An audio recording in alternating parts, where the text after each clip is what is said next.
Connaissance, recherche, sciences, mathématiques, théorie, physique, philosophie, conférences, archéologie, nature.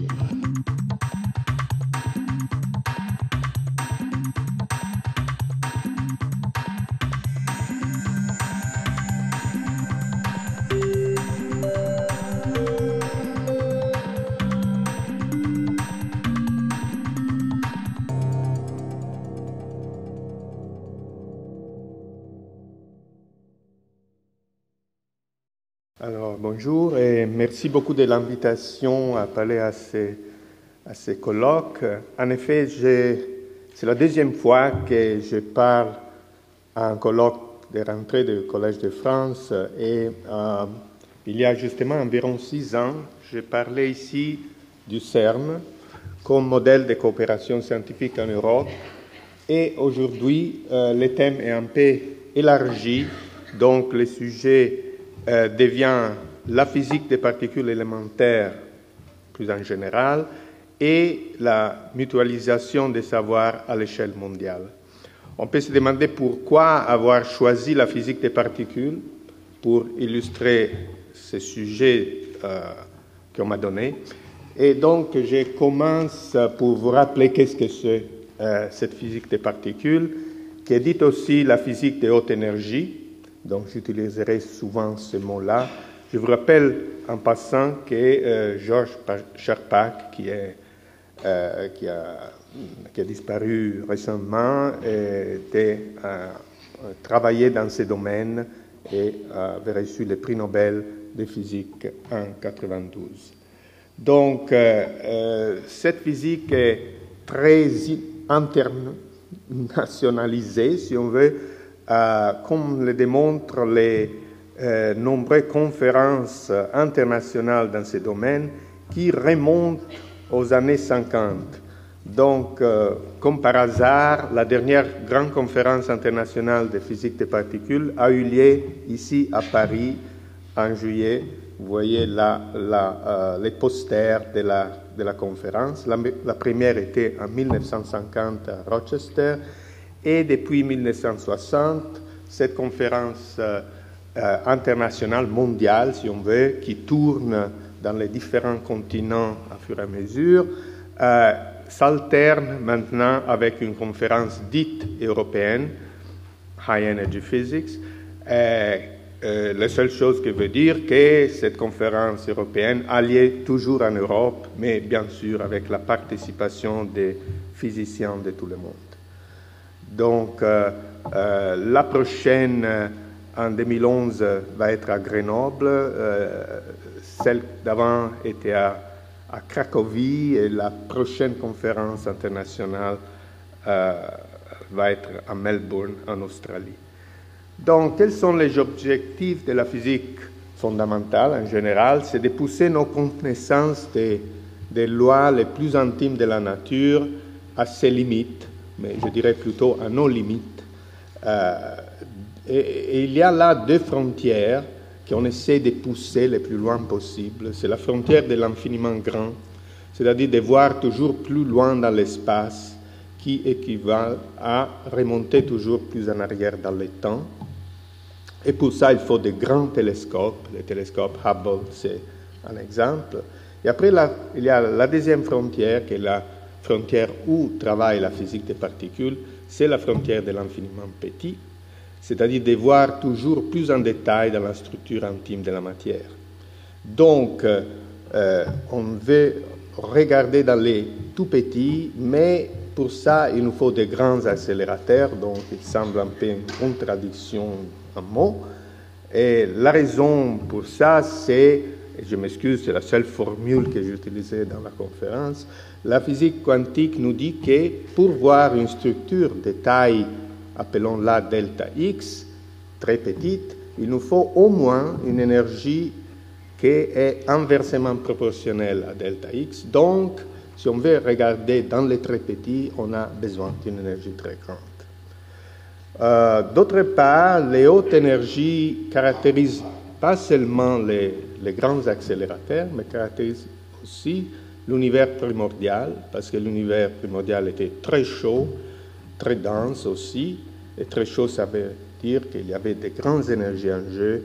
Donc, ces deux infinis de la physique fondamentale, en effet, se touchent, et on parle aujourd'hui de la physique astroparticulaire.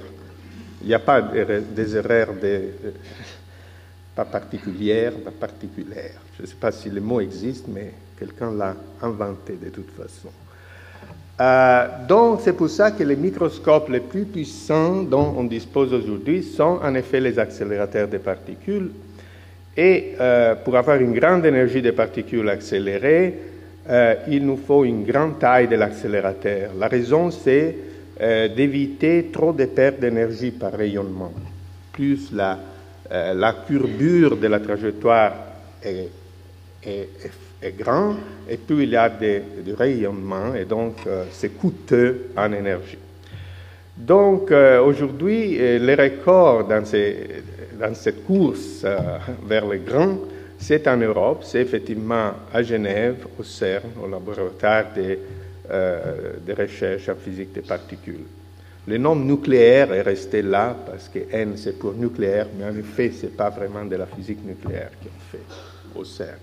Ça s'appelle LHC, Large Hadron Collider en anglais, grand collisionnaire hadronique en français. Donc c'est un instrument qui amène à la collision des protons et aussi des noyaux lourds comme les plombs ou l'or. Donc, essayons de décrire un petit peu ces monstres, entre guillemets, en chiffres, en images. En chiffres, c'est quelque chose qui a environ 10 km de diamètre, un total de presque 10 000 aimants. Les aimants sont supraconducteurs, c'est-à-dire sont pré-refroidis avec de l'azote liquide à moins 190 degrés, et après avec de l'hélium liquide jusqu'à une température tout près du zéro absolu. Et les faisceaux de particules voyagent dans une cavité qui est très très vide, parce qu'autrement il y a des collisions et on perd les faisceaux. Donc la pression est de 10-13 atmosphères, c'est-à-dire 10 fois inférieure à la pression sur la Lune. Et à pleine puissance, on n'est pas encore là, il y aura des trillions de protons lancés à une vitesse tout près de la vitesse de la lumière, qui donc à cette vitesse-là vont effectuer 11 000 et quelques fois les tours de l'accélérateur par seconde. Et il y aura deux faisceaux de protons ou éventuellement des noyaux qui voyageront, ils voyagent déjà, mais ils voyageront à une énergie maximale de 7 téraélectronvolts, qui ça veut dire autrement 7000 fois plus grand que l'énergie associée à la masse du proton à travers la formule d'Einstein. Et ça permettra des collisions frontales de 14 TeV, parce que les deux faisceaux sont accélérés dans deux directions opposées. Pour l'instant, on est à moitié chemin, donc on n'a que 7 total, 3,5 plus 3,5.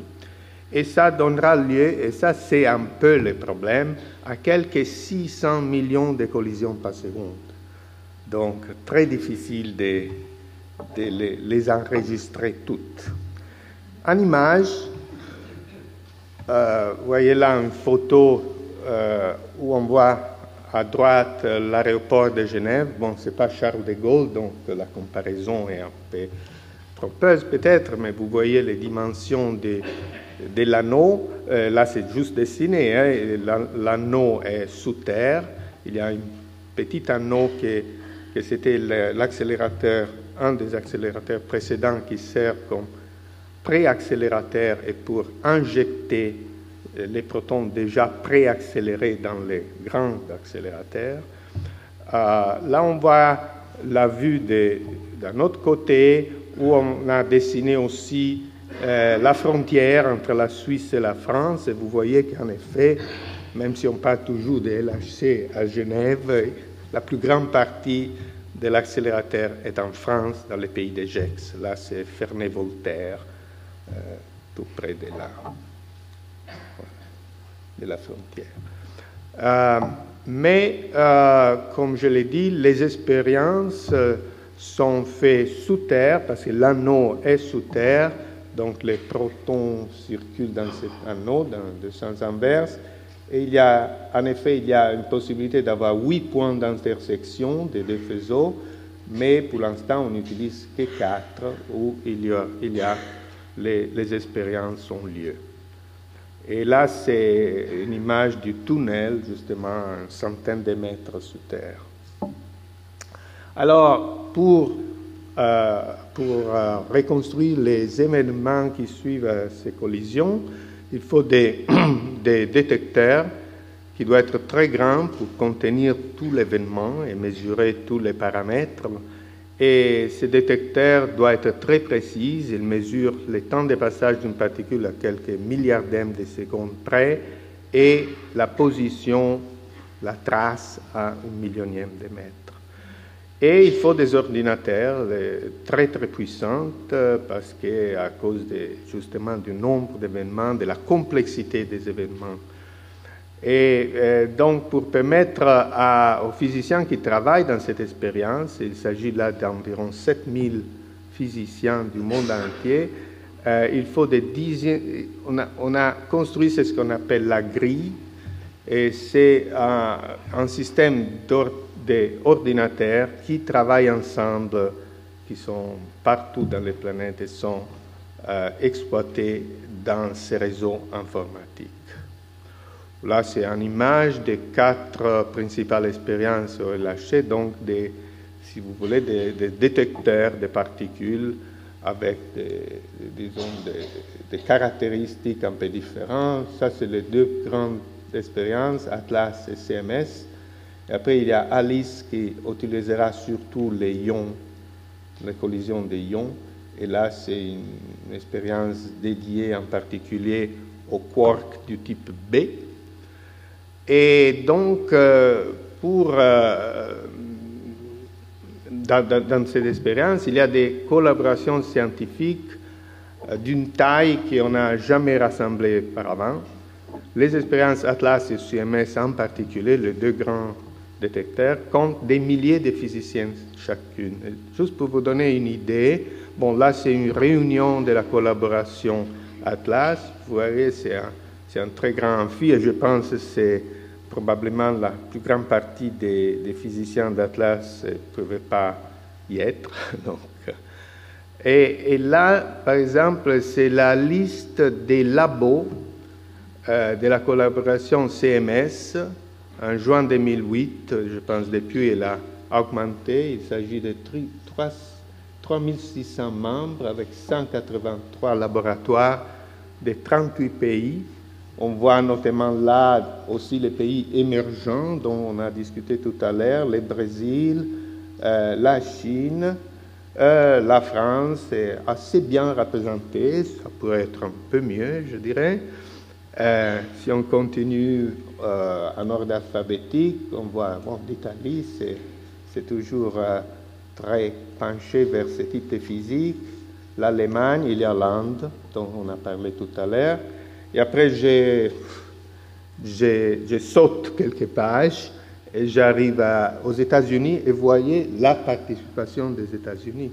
C'est incroyable. Donc, c'est pratiquement tous les États des États-Unis qui participent à cette expérience pour dire l'internalisation de ce type de physique aujourd'hui.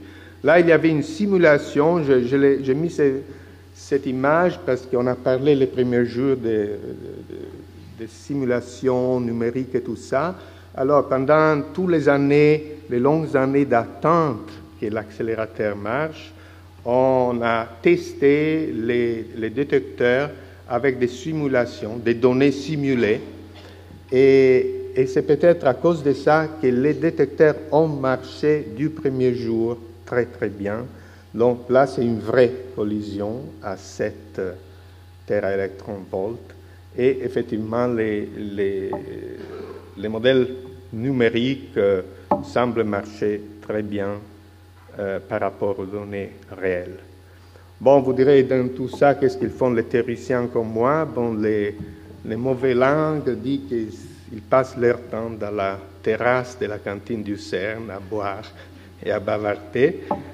C'est en partie vrai, mais on discute souvent des physiques.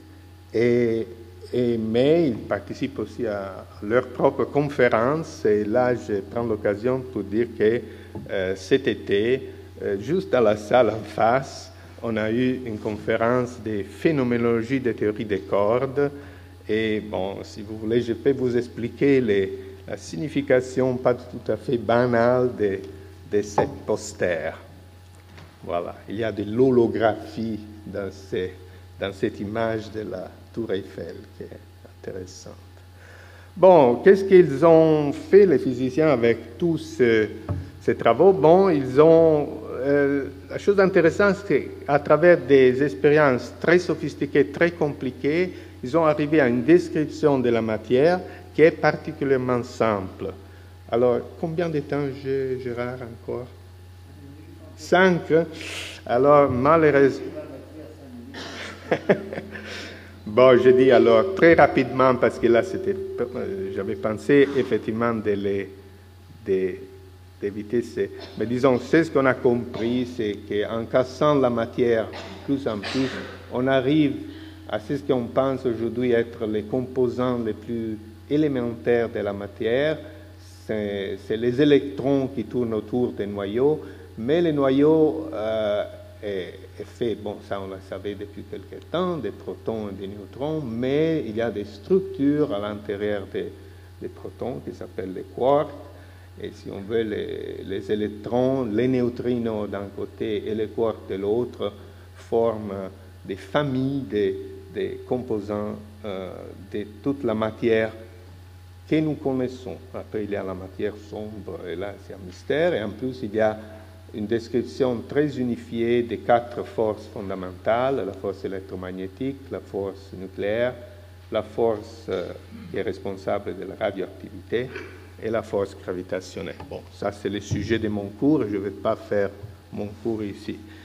Et voilà, je laisse tomber ça. Je voulais juste signaler que donc il y a cette relation très intéressante entre la physique des particules et la cosmologie, parce que dans l'univers primordial, par exemple, à un certain moment, quand la température de l'univers était très élevée, bon, d'abord, il n'y avait pas des atomes, parce que les électrons et les noyaux étaient séparés, mais si on remonte encore un peu plus en arrière dans le temps, on trouve aussi une phase dite de quark-gluon plasma, où les protons s'est liquéfié, en quark.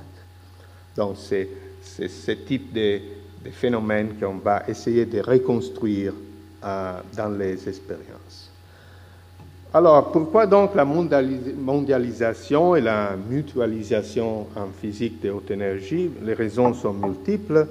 Il y a des raisons scientifiques évidentes qui ne sont pas vraiment spécifiques à la physique des particules. Bon, d'abord, les problématiques qui sont au centre de cette physique sont d'intérêt universel, pas particulier pour un pays ou pour un autre, mais par contre, chaque pays peut évidemment contribuer avec ses propres spécificités et les points forts de son know-how, si on dit en français, comment faire. Les interactions entre les différentes écoles créent des synergies qui contribuent d'une façon essentielle à la réussite du projet. Et on doit dire que l'accélérateur et les détecteurs sont le résultat de l'assemblage de composants provenant de tous les coins de la planète. J'ai fait l'exemple des aimants. Pour produire ces 10 000 aimants supraconducteurs, il a fallu vraiment faire un effort et mettre en marche des usines dans plusieurs pays. Et c'est un effort global qui a rendu possible rassembler tous les aimants en temps utile. Mais il y a évidemment des raisons économiques et politiques. C'est une physique chère à cause des dimensions et peut-être difficile à vendre par rapport, par exemple, à de la recherche médicale. Ce n'est pas tout à fait évident au grand public, je ne sais pas pour vous, mais ce n'est pas évident à tout le monde que ça vaut le coup. Et le coût est élevé, se chiffre autour de 3 milliards d'euros, sans compter les coûts des détecteurs, et là, c'est les différentes collaborations qui s'en occupent. Alors, peut-être c'est clairement beaucoup trop pour un seul pays. Et aussi, ce n'est pas facile à pousser politiquement pour un seul pays. Disons, si on le justifie dans le cadre d'une collaboration, c'est beaucoup plus facile que si on essaie de pousser ce type de dépenses au niveau d'un seul pays. On a vu donc une évolution dans les derniers 50 ans, à partir des programmes nationaux, après multinationaux, continentaux, et finalement des programmes planétaires. Et, disons, pour retracer un petit peu l'histoire, par exemple, aux États-Unis, après la Deuxième Guerre mondiale, on regardait la physique nucléaire et son nouveau-né, qui est la physique des particules, oui, pour leur intérêt scientifique, bien sûr, mais aussi comme quelque chose d'intéressant du point de vue stratégique et militaire. Et à la fin des années 60, on trouve encore des traces de cette attitude dans les congrès américains, par exemple. Il y a une fameuse déposition de Bob Wilson. Bob Wilson, c'était le directeur de l'actuel Fermilab, près de Chicago, qui à son temps s'appelait National Accelerator Laboratory, donc c'était un accélérateur national américain. Et là, il y avait le sénateur Pastor qui lui posait des questions sur la valeur de construire un nouveau accélérateur de particules, et il lui demandait, y a-t-il quelque chose dans les espoirs liés à ces accélérateurs qui concernent la sécurité de notre pays? Et Bob Wilson répond, non, je ne pense pas. Donc, pas du tout? Non, pas du tout. Donc, il n'a aucune valeur dans ce point de vue, et Bob Wilson répondait à cette phrase qui est devenue assez célèbre. Bon, je ne peux pas tout la lire. Il n'y a rien à voir directement avec la défense de notre pays, sauf peut-être de les rendre dignes d'être défendus. Mais donc, c'était des temps durs. Et plus tard, dans les années 80, ces raisons des stratégies militaires, défense et tout ça, avaient cédé la place à des raisons de compétition purement scientifique. Il y avait eu la course vers l'espace, la Lune, donc la compétition avec l'Union soviétique.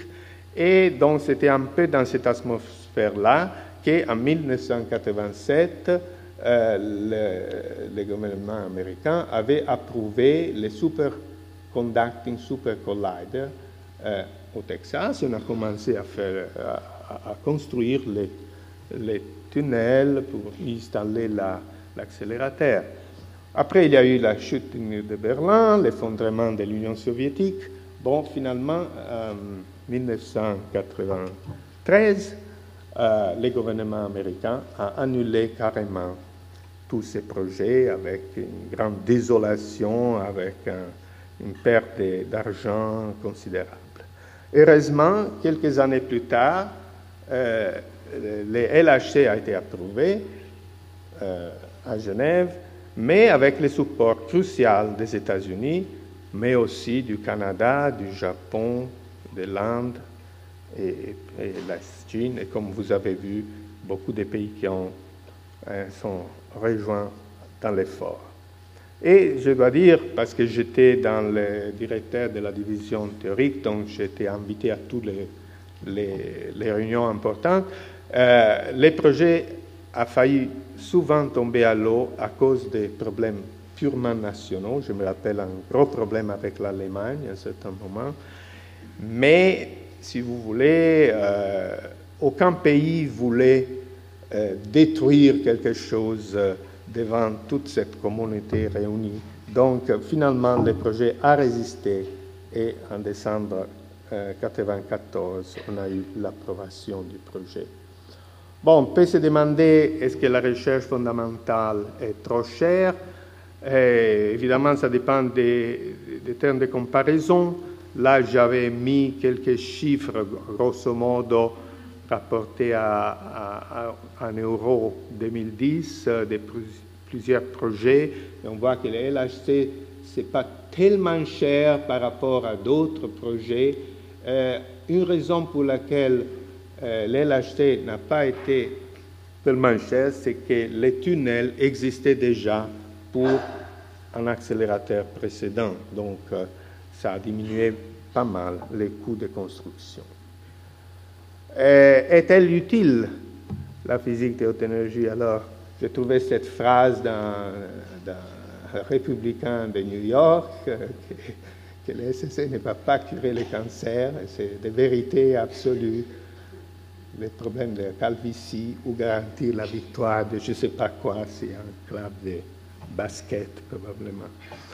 Mais effectivement, il y a eu des retombées et vous le savez peut-être, quelquefois c'est ignoré, mais le World Wide Web est né au CERN à la fin des années 80 pour répondre aux besoins de partage d'informations entre scientifiques qui travaillaient sur la même expérience, mais dans des différentes universités et instituts. Bon, le CERN n'a pas compris l'importance de la découverte. Berners-Lee est parti au MIT et après c'était le début d'Internet et de toute cette révolution. Mais ce n'est pas la seule retombée de la physique de haute énergie. Là, j'ai fait une longue liste. Le point, c'est que les accélérateurs et les détecteurs font appel à une technologie de pointe et donc il y a forcément des retombées dans tous les domaines qui utilisent ces mêmes techniques. Et bon, je me suis posé la question, il y a des aspects négatifs de la mondialisation de la recherche. Bon, on pourrait se poser la question, bon, je ne l'ai pas mentionné, mais vous savez peut-être que le LHC a eu une panne sérieuse en septembre 2008 qui a bloqué tout pendant plus qu'un an. Et donc, on peut se demander est-ce que c'est un effet tour de Babel, les gens qui n'ont pas... j'ai jamais entendu cet argument pour dire c'est la faute aux Indiens ou au fait que peut-être les États-Unis avaient pris des centimètres pour des pouces ou quelque chose comme ça. Donc, à mon avis, il n'y a pas de vrais problèmes liés à la mondialisation, au moins dans ce domaine de la physique. Bon, il y a des problèmes de taille, mais ils ne sont pas spécifiques à la mondialisation. C'est clair que des collaborations si énormes que ça posent quand même quelques problèmes. Et la compétition, même si on a mondialisé la recherche, est toujours présente. Par exemple, je suis sûr que les 4 expériences qui sont dans les LHC, ils sont en compétition entre eux pour arriver les premiers à faire des découvertes. On a déjà vu ça avec les premières analyses des résultats. Bon, au contraire, je pense que la science a toujours eu un pas d'avance sur la politique. Et je voulais, juste pour conclure, je terminais presque, l'exemple de cette aventure qu'on appelait Sésame. Et donc, ce n'est pas de la physique des particules, si vous voulez, c'est une dérivée de la physique des particules. Je l'avais sur la diapo. Donc, un accélérateur produit aussi de la lumière des synchrotrons et on utilise cette lumière des synchrotrons pour faire d'autres études appliquées, disons des physiques appliquées. Et là, la chose très intéressante, c'est que, disons, on a décidé de construire de mettre un accélérateur en Jordanie et avec ces États-là comme membres principaux de l'aventure, si vous voulez, et vous voyez là Iran, Irak, Israël, Jourdain, Palestiniens et tout ça. Donc, si on pense au discours qu'on a entendu tout à l'heure du président iranien, ça semble presque incroyable que, par contre, il s'est mis ensemble à travailler dans la physique. Et il y a une contrepartie théorique de ça. Je suis à connaissance d'une conférence qui se tient chaque année à Crète, entre physiciens israéliens et iraniens, des théoriciens qui se rencontrent. Bon, il y a aussi des Grecs qui participent, qui jouent le rôle des hostes. Et bien sûr, ce sont des choses ouvertes à tous les scientifiques. Mais pour conclure, je pense que le but principal de cette recherche reste quand même celui d'élargir nos connaissances. Donc, je termine en mettant là une phrase que Dante a mis dans la bouche de Ulysse: fatti non foste a vivere come bruti, ma per seguir virtute e conoscenza. Donc, je pense qu'effectivement, cette physique des particules satisfait très bien ces critères, la connaissance d'un côté et, disons, la fraternité, l'interaction pacifique avec tout le monde de l'autre. Donc, la vertu et la connaissance ensemble. Je vous remercie.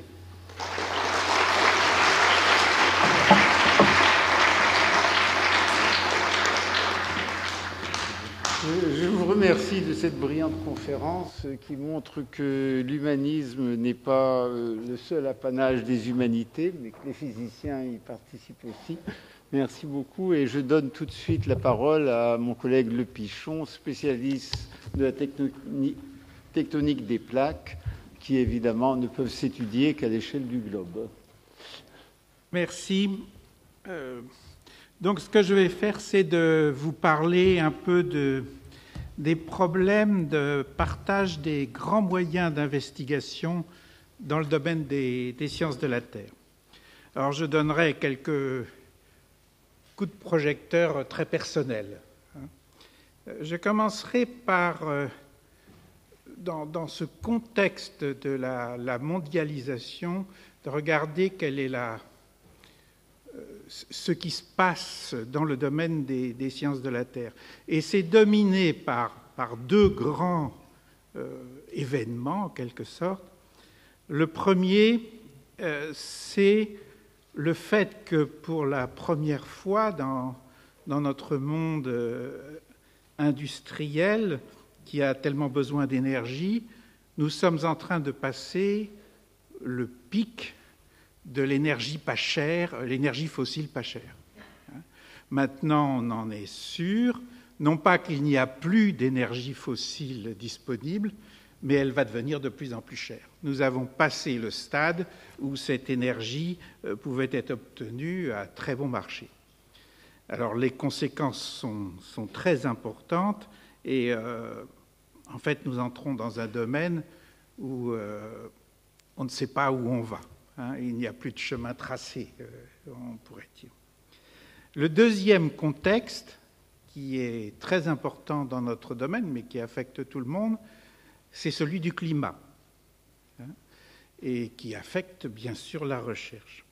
Alors je présenterai le climat de mon point de vue, problème du climat de mon point de vue à moi, qui est celui de quelqu'un qui considère l'histoire de la Terre sur des centaines de millions d'années. En gros, pour dire très simplement, la Terre, pendant une grande partie de son temps, a été dominée par le fait qu'elle était une terre serre. Les Anglais disent une greenhouse earth, terre serre, c'est-à-dire dominée par l'effet de serre. Ça veut dire quoi? Ça veut dire que le taux de CO2 sur la Terre était entre 8 et 10 fois le taux actuel, voilà, en gros. Et donc, quelle était la conséquence? C'est qu'on avait affaire à une Terre dans laquelle les gradients thermiques entre l'équateur et le pôle étaient extrêmement faibles, beaucoup plus faibles que maintenant, et les pôles n'étaient pas couverts de glace. Et puis, lorsque on descend en dessous d'à peu près 2,5 fois le taux de CO2 actuel, qui est le taux pré-industriel, eh bien, la glaciation commence à apparaître. C'est ce qui est arrivé il y a 30 millions d'années en Antarctique, et puis progressivement, c'est arrivé dans le Nord. Et pour une expérience en grandeur réelle, l'homme est en train de décider tout seul de sortir de ce deuxième mode de fonctionnement de la Terre, qui est l'ère glaciaire. Donc, d'un seul coup, il a décidé, comme un grand, de passer de l'ère pré-industrielle de CO2 à 2 ou 2 fois et demi ça dans un temps qu'on ne sait pas. Et ce qui amorce le retour au mode normal de la Terre, mais avec des conséquences, bien sûr, quand ça se passe très très vite, parce qu'avant ça se passait sur des centaines de milliers, voire des millions d'années, les conséquences sont très importantes. Donc ça, c'est quelque chose de très important à comprendre. On n'a pas compris les mécanismes. Il n'y a qu'à voir les débats et les discussions. Et c'est donc un très grand sujet de recherche globale. Donc deux sujets qui, en fait, se rejoignent ou s'opposent d'une certaine manière. La fin de l'énergie fossile pas chère, par quoi va-t-on la remplacer? Et la menace du climat, est-elle réelle? Qu'est-ce que ça représente? À quelle vitesse? Et comment on va concilier ça avec le problème de l'énergie? Deux exemples très simples pour expliquer comment réagit le monde à ça. Premier, le Brésil. Le Brésil a décidé tout seul, il y a plus de 15 ans, qu'ils avaient une grande chance d'avoir de grandes réserves de pétrole profond au large du Brésil, et ils ont développé tout seuls une technologie de pointe dans ce domaine, et d'exploration, et de forage et tout. Ils ont réussi, ils ont trouvé les réserves, et ils sont maintenant numéro 1 dans le monde dans ce domaine de la technologie, de la recherche du pétrole profond, dont on a beaucoup parlé ces derniers temps, avec ce qui s'est passé dans le golfe du Mexique. Deuxième exemple que je prendrai très rapidement, la Chine, qui est maintenant, aux dernières nouvelles, le pays du monde qui produit le plus de cellules photovoltaïques et à des prix et à une qualité tellement grande qu'ils mettent en grave difficulté tous les lancements d'entreprises dans ce domaine en Californie qui ont pourtant été largement subventionnés par l'État. Deux pays émergents qui réagissent à ce problème de manière extrêmement dynamique et en se mettant, dans les deux cas, à la pointe de la recherche mondiale, numéro 1 mondial. Bon. Alors, à partir de là, je vais considérer trois aspects. Je vais vous donner 3 coups de projecteur, si vous voulez, de la manière dont je vois les choses. Le premier, c'est industrie pétrolière, industrie de recherche pétrolière versus recherche universitaire. J'aime pas beaucoup le mot de recherche fondamentale, qui me fait un peu trop penser au savant Cosinus qui trouve tout seul ses équations pour son propre plaisir. Donc je parle plutôt de recherche universitaire contre la recherche en domaine pétrolier. Et que se passe-t-il là? Eh bien, il s'agit là des grands moyens d'investigation. Pour faire de la recherche dans le domaine en particulier océanique, les moyens d'investigation sont extrêmement chers. La sismique à 3 dimensions a fait des progrès gigantesques, mais elle coûte horriblement cher. C'est de l'ordre de plusieurs millions de dollars par mois pour un seul bateau. L'industrie l'utilise de manière systématique partout maintenant. Et en gros, c'est hors de portée des universitaires. Donc on se trouve dans la situation un peu qui consisterait à dire l'industrie de recherche industrielle dispose d'un IRM de pointe, le dernier, alors que la recherche universitaire dispose simplement d'un scanner première génération. La compétition est impossible. Il y a donc un stock de données extraordinaire qui apparaît. Même chose pour les forages. Un bateau de forage de type capable de faire ce que font les Brésiliens, les pétroliers, etc., c'est au moins 500 millions à 1 milliard de dollars. C'est extrêmement cher, c'est hors de portée de la recherche universitaire. Donc vous avez une accumulation de données extraordinaires, mais sur des endroits choisis, c'est-à-dire qui peuvent produire du pétrole, et qui bouleversent notre vue de l'intérieur de la Terre, mais qui ne sont pas directement accessibles aux universitaires. Comment se fait le passage de ce qui est présent maintenant dans les données pétrolière vers le milieu de la recherche proprement dite. C'est un très grand problème qui n'est pas facile et qui, en fait, exige des gens dans la recherche universitaire qu'ils travaillent avec les compagnies pétrolières, qu'ils obtiennent des données d'eux et qu'ils entrent dans cette caverne d'Ali Baba dans laquelle se trouvent tous ces trésors qui nous révèlent plein de choses sur la Terre et qui ne sont pas encore vraiment sortis. Bon, ça, c'est la première chose. La deuxième chose, c'est que dans ce contexte de recherche pétrolière, traditionnellement, c'était les pays occidentaux qui dominaient, et les grandes compagnies des pays occidentaux, Total en France, mais beaucoup d'autres, BP, etc. À l'heure actuelle, il y a une émergence des pays émergents, essentiellement le Brésil, je l'ai dit, la Chine. Donner un exemple récent de la volonté de la Chine dans ce domaine, qu'on constate tout le temps dans l'agressivité qu'ils ont pour prendre des marchés, pour intervenir, pour proposer leurs outils d'investigation, etc.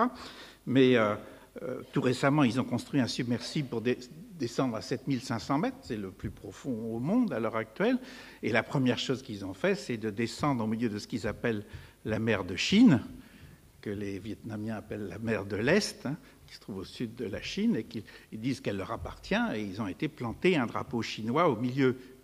Donc il y a une agressivité très grande, mais en même temps le développement d'une technologie de très très haut niveau. L'Inde a aussi une très grande agressivité dans le domaine des marchés pétroliers, mais à mon avis est à la traîne sur le plan technologique dans ce domaine.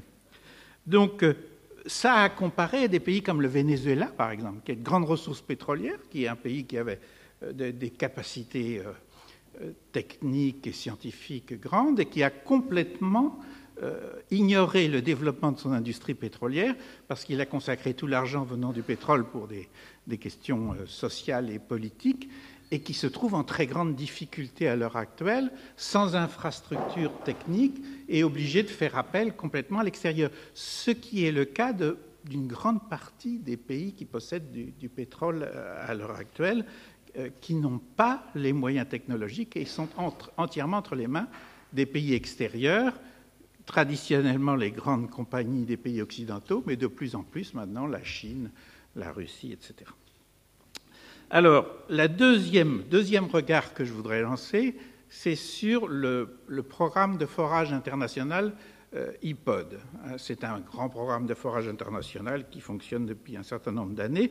À l'heure actuelle, c'est un programme qui a un budget de l'ordre de 250 millions d'euros par an et qui est contrôlé essentiellement par le Japon et les États-Unis à peu près égalité, avec une partition très modeste et qui a été très difficile à obtenir de l'Europe au niveau d'environ 10%. Ce programme va se renouveler en 2013. Pourquoi existe-t-il? C'est parce que il faut quand même utiliser les moyens qu'utilisent les pétroliers, même si on ne peut pas le faire avec autant de force qu'eux, pour les problèmes qu'ils ne veulent pas regarder. Et les problèmes qu'ils ne veulent pas regarder, c'est en particulier la structure profonde des marges et le climat. Le climat qui joue un rôle très important. Donc ce programme-là, qui est piloté, comme je l'ai dit, par les États-Unis et le Japon, c'est une alliance assez étroite et qui, en 2013, va être renouvelée avec une parité Japon-États-Unis et une entrée de la Chine et d'un certain nombre d'autres pays. Et on constate un recul de plus en plus de l'Europe, qui est extrêmement frileuse, qui n'ose pas intervenir. L'Angleterre, surtout dans le contexte budgétaire actuel, décide je ne suis pas du tout sûr de continuer, etc. Donc, on voit émerger cette alliance États-Unis-Japon avec ouverture sur la Chine et, au fond, comme un déclin, ou en tout cas un recul de l'Europe. Ça, c'est le deuxième éclairage que je voulais donner. Le troisième, c'est où sont les autres pays? Dans ces grands programmes, où sont-ils? Eh bien, ils n'y sont pas. Ils sont en fait largués. Ils sont complètement à l'extérieur. Ceci se joue à l'heure actuelle entre les grands pays occidentaux et puis les pays émergents.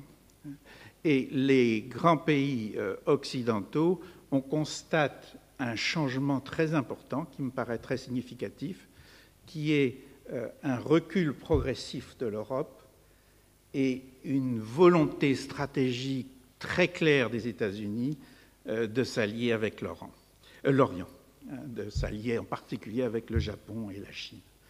Moi, voilà comment je vois les perspectives. Alors, les Anglais diraient « We are entering into uncharted waters ». On ne sait pas où on va.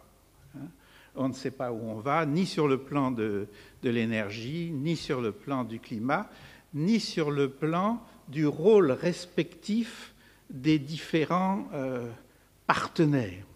Et ces partenaires, à l'heure actuelle, sont essentiellement les pays occidentaux, mais comme je vous l'ai dit, avec un changement très important qui se passe à l'heure actuelle, et à mon avis, une baisse de puissance, je ne dirais pas une baisse de puissance, je dirais une baisse de volonté d'agir, une baisse de réelle motivation de l'Europe, alors qu'il y a une décision très forte des États-Unis de jouer avec ceux qui vont être les prochains acteurs, en particulier la Chine, le Brésil.